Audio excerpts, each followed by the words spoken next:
यो चाहिँ फलाइको यसलाई एन्थोसिपलस कदम्बा भन्छ, कदम नेपालीमा। यो चाहिँ अर्नामेन्टल ट्रीमा पर्छ।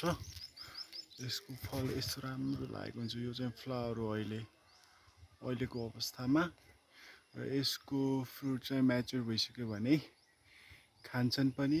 अल्सो यो चाहिँ ठुलो प्लान्ट हुन्छ, ट्री, र यसलाई चाहिँ फोडरको रूपमा पनि युज गर्न सकिन्छ। यो चाहिँ फलाइको यसलाई एन्थोसिपलस कदम्बा भन्छ, कदम नेपालीमा।